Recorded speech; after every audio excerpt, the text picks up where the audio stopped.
بسم اللہ الرحمن الرحیم۔ السلام علیکم۔ آپ دیکھ رہے ہیں یوٹیوب چینل عام سی باتیں۔ پاکستانی میڈیا کا دوغلا پن اور رونا دھونا شروع۔ جب تحریک لبیک پر ظلم ہو رہا تھا اس وقت آپ لوگ کہاں پر تھے؟ اس ویڈیو میں ہم اسی کے متعلق بات کریں گے۔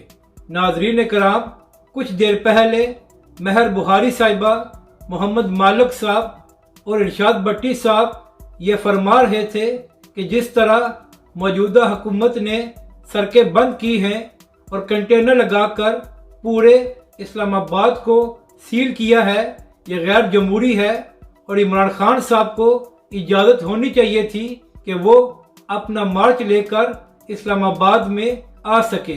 اس کے بعد ارشاد بٹی صاحب نے یہ بھی کہا کہ ابھی عمران خان صاحب یا پی ٹی آئی کے کسی شخص نے قانون کو ہاتھ میں نہیں لیا تو پھر ان پر پابندی نہیں لگانی چاہیے۔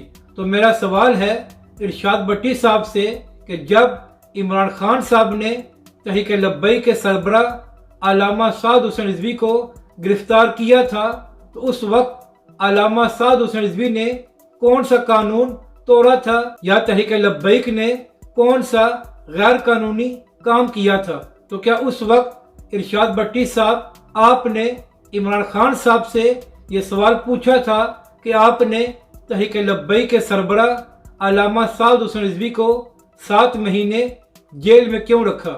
اس کے بعد ارشاد بٹی صاحب اور محمد مالک صاحب نے یہ بھی کہا کہ جس طرح گزشتہ رات پولیس تحریک انصاف کے مختلف رہنماؤں کے گھروں پر گئی ہے وہ بھی غیر قانونی ہے اور ایسا نہیں ہونا چاہیے تھا۔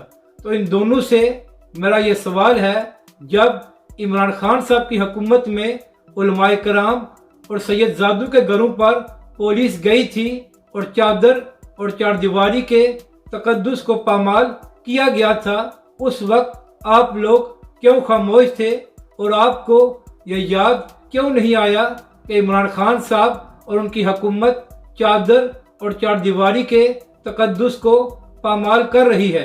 اگر آپ اس وقت نہیں بولے تو پھر اب بھی خاموش رہیں اور حکومت کو اپنا کام کرنے دیں، کیونکہ عمران خان صاحب اور ان کے لوگوں کے ساتھ مکافات عمل ہو رہا ہے۔